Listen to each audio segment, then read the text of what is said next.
tout un patrimoine, à tout un cheminement, une traversée.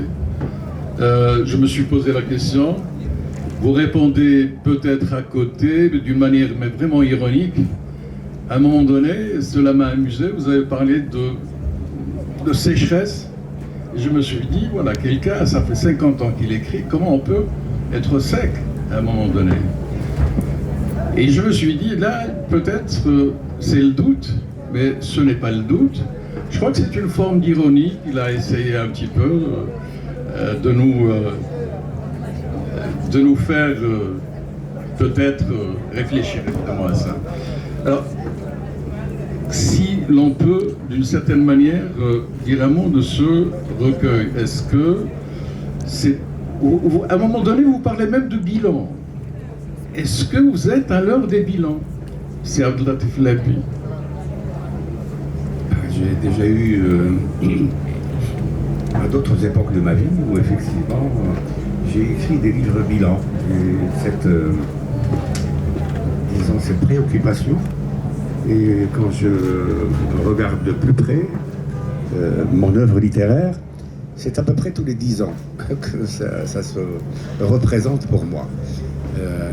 Le temps d'un livre est donc de m'interroger sur ce que j'ai fait, sur ce qui reste à faire, sur l'inanité ou la nécessité de l'écriture.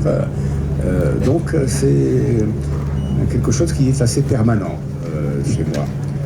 Mais vous l'aurez deviné, enfin dans chacun de mes livres, surtout les derniers, j'essaie d'exercer cette insolence de la vieillesse qui travaille beaucoup de mes livres. Par exemple, la fuite vers Samarcande, qui se termine comme ça, d'ailleurs par une phrase où je rappelle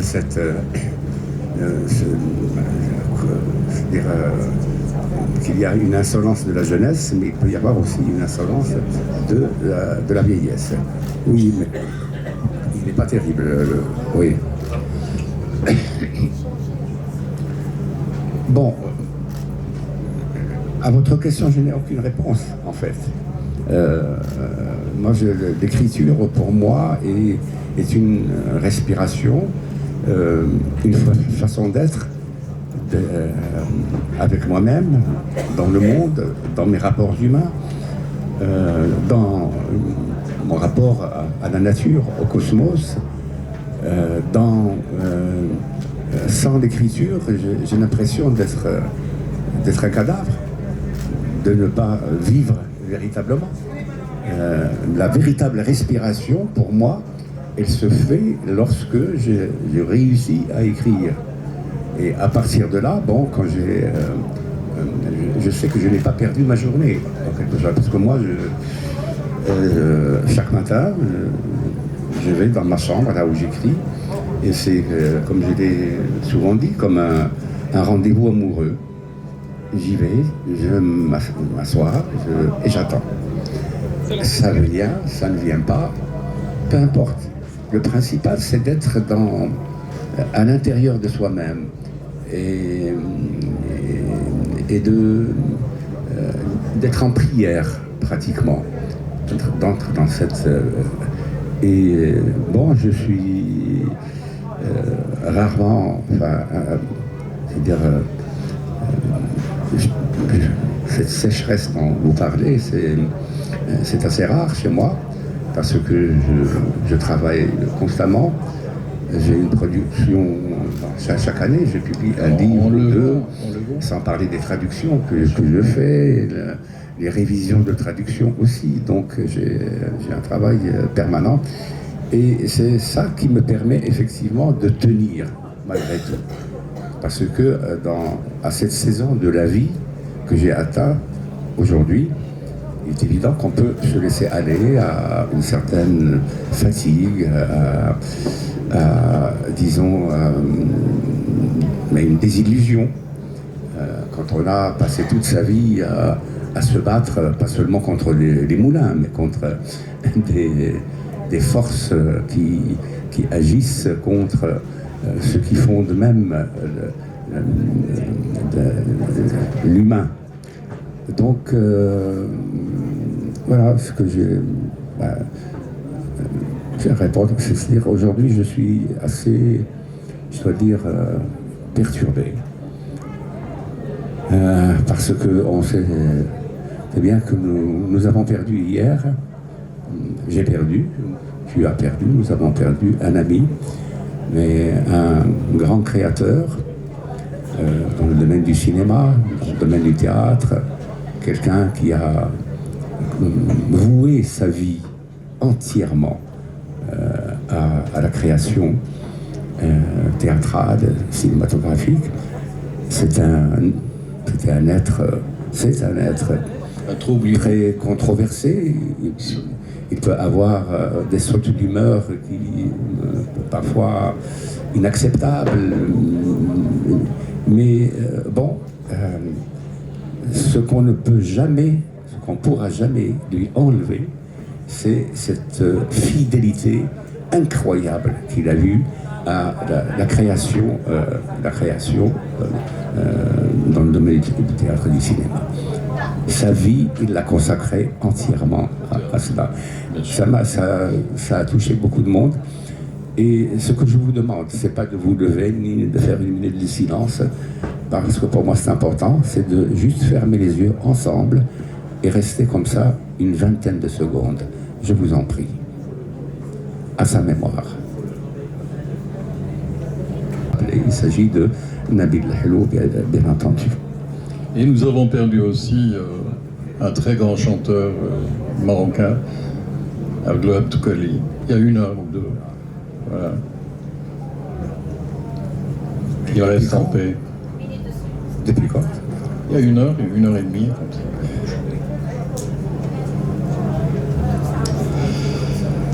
Bien. The show must go.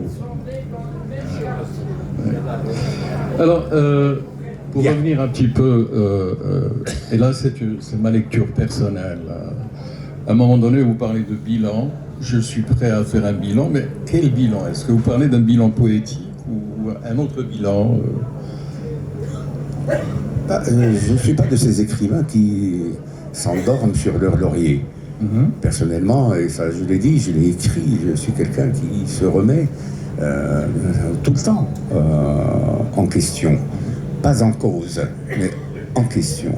C'est-à-dire, au bout de 3-4 livres, je crois que c'est important pour un écrivain, pour un autre créateur, de se dire, de se retourner un peu sur son travail, parce que au bout d'un certain temps, on redevient son propre lecteur, un lecteur nouveau de ce qu'on a écrit. Je sais par exemple qu'il m'est arrivé de relire par exemple mon premier recueil de poèmes qui s'intitule Le règne de Barbarie.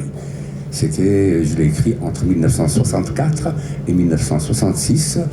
C'était à l'époque de la revue Souffle. Et, quand il m'est arrivé de le relire il y a 10 ans et plus récemment, j'étais complètement stupéfait. Je me disais, est-ce que c'est bien moi qui ai pu écrire des choses pareilles devant ce verbe tellement puissant, je me sentais incapable en quelque sorte. C'est-à-dire, bon, les bouleversements qui étaient à l'œuvre dans la langue, dans l'esprit à cette époque-là, parce que c'est une époque charnière, majeure, au cours de laquelle l'équipe de Souffle a essayé de décoloniser les esprits, de travailler sur la reconstruction d'une identité nationale, d'une quête de toutes ses composantes, arabo-musulmanes, amazighes, africaines, méditerranéennes et même européennes, pourquoi pas. Donc tout cela a été dit à cette époque. Donc c'est une époque de bouillonnement, de déstructuration, mais en même temps un vaste chantier de restructuration de notre culture. Et un tel recueil porte je dirais, ça signe un petit peu, c'est comme une gigantesque signature de ce projet. Bien entendu, aujourd'hui, je n'écris pas dans les conditions qui étaient celles-là, de cette époque-là. Nous vivons dans une époque complètement différente. Les défis que nous devons affronter sont tellement différents. Et donc, dans la vie d'un écrivain, d'un peintre, d'un cinéaste, d'un créateur de façon générale, il y a comme ça des saisons. Et chaque saison a ses propres exigences et est déterminée aussi par non seulement ce qui a changé dans le monde, mais ce qui a changé en nous, en nous-mêmes. C'est pas seulement le monde qui a changé, c'est nous qui avons changé aussi au contact des nouvelles réalités. Je crois que la poésie est quand même un mode de vie intégral. Est-ce qu'on peut abandonner la littérature, dire un jour je cesse d'écrire, pour quelqu'un qui a consacré sa vie à ça? Je m'étonne un petit peu parce qu'il y a des vers où il me semblait entendre peut-être cette envie de dire stop,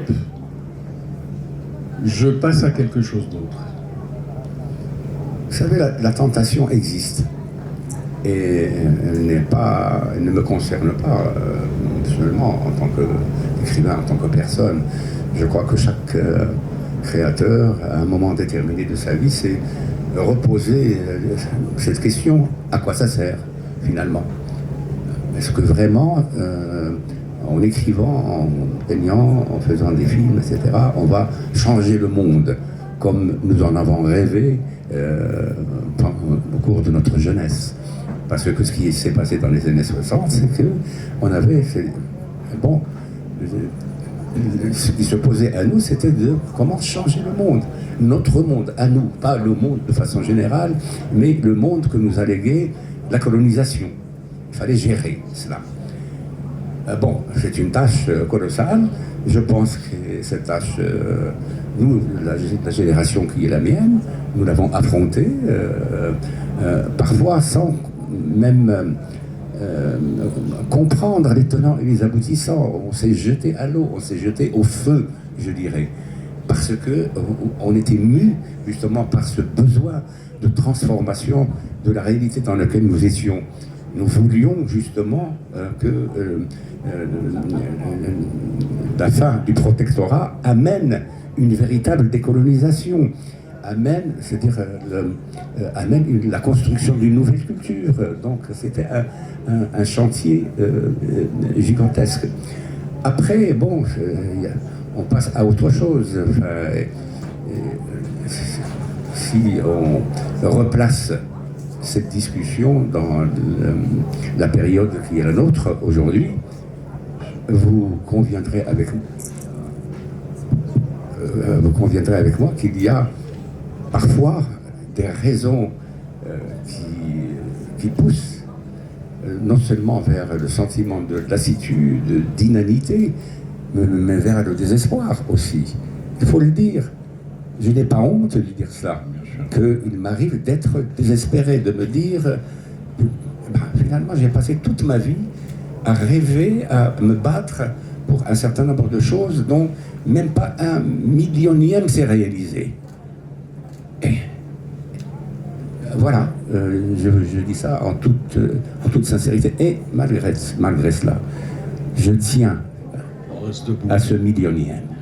Ce millionième m'aide. C'est ça qui me permet de continuer. Revenons un petit peu au titre. Je suis très sensible au titre, à la titrologie. Et ce titre-là m'a vraiment posé un petit problème. C'est-à-dire, un dernier pour la route ne veut pas dire qu'on arrête tout, on passe à autre chose, on prend un verre et on se quitte. Pourquoi c'est avoir choisi évidemment le dernier pour ce titre-là particulièrement? Parce que je le trouve percutant, important dans le parcours. si l'on se place évidemment à toute cette production depuis évidemment les années 70 jusqu'à aujourd'hui, je crois que vous avez publié des milliers de vers. Et puis là, on s'arrête, un dernier pour la route. Est-ce que vous voulez tout simplement nous dire à très bientôt sur notre planète Bon, d'abord, c'est une facétie. C'est pas la première. Si vous avez relu juste la liste des titres de mes œuvres, vous allez retrouver par exemple un recueil qui s'intitule Presque rien, un autre recueil qui s'intitule L'espoir à l'arraché, etc., etc.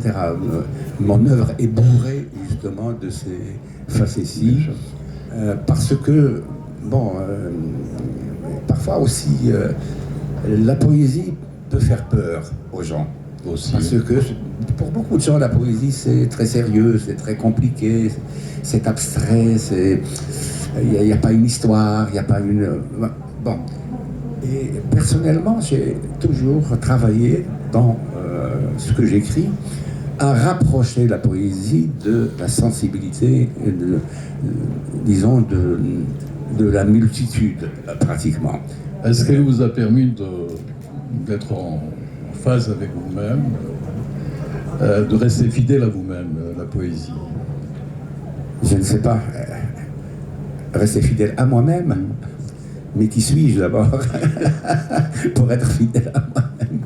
Non, justement, la poésie nous amène vers ces abîmes ou ces abords d'abîmes et nous laisse là, sans voix. Donc, je n'ai pas de réponse à une pareille question. Je voulais juste partager avec les amis qui sont là, justement, comment ça se passe à l'intérieur d'un poète. Quels sont ses tourments, comment se passe, en quelque sorte, sa journée lorsqu'il écrit et lorsqu'il n'écrit pas. Parce que c'est grave, quand il n'écrit pas, bon, on se sent mal, il peut se sentir mal. Par exemple, il a l'impression de perdre son temps, qu'il n'est pas véritablement vivant. Mais quand il écrit, et surtout quand il écrit, comme je dis, les yeux fermés. J'ai un petit poème comme ça pour la jeunesse où je dis, j'écris, je rêve les yeux ouverts, j'écris les yeux fermés. Et c'est pas une blague que je dis là quand je dis j'écris les yeux fermés. C'est vrai. C'est vrai que quand j'écris, je suis dans un état second. Et bon, quand le poème se termine et que je le découvre, c'est comme si une femme qui enfante et qui regarde pour la première fois ce qu'elle vient de mettre au monde. Et c'est toujours une surprise incroyable. C'est-à-dire, on se pose la question, mais d'où ça vient? Comment se fait-il que j'ai pu écrire une chose pareille? Après, on retravaille un petit peu le texte. Moi, pas beaucoup. Généralement, le texte vient dans sa forme presque achevée, je dirais. Quand je travaille, c'est sur la musicalité, c'est sur des répétitions que je n'aime pas, c'est sur une virgule qui ne doit pas figurer dans un poème, c'est dans un point d'interrogation qui est superflu, par exemple, des petites choses comme ça. Et donc, c'est aussi les plaisirs ou les joies qu'on peut avoir, c'est lorsque, là, on va s'asseoir, on est là, et puis quelque chose intervient, il est là, c'est comme un être qui vient qui vient au monde. قبل ما تخرجوا ما تنساوش تابوناو في العشرين فبراير وتابعونا على المواقع التواصل الاجتماعي.